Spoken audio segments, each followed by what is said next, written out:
back to Study Life and thank you so much guys for tuning in. I'm here to update you of what's going to happen on Uzala from the 3rd to the 4th of April 2025 on Tuesday. I have a plan to overthrow Nkunzi from the chieftaincy. Prince confesses to Madongwe and Mzamo find the new money to courier the laptop on Wednesday.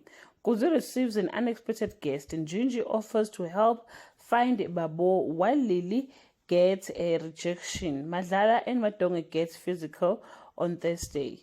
Nkunzi reminds Indlendle that he is the head and not the tail. Nomaswazi finds a lead in the search for her son. Madlala grapples with the betrayal by a man she once trusted with her life on Friday. Nomaswazi captured Babekazi's associate, but the man doesn't break under torture. Prince wakes up to an empty bed. Madlala is gone. A dejected Mzamo gets an unexpected visit. Well guys, that's all I have for today. You can leave your comment below and share your opinion. Bye. Welcome.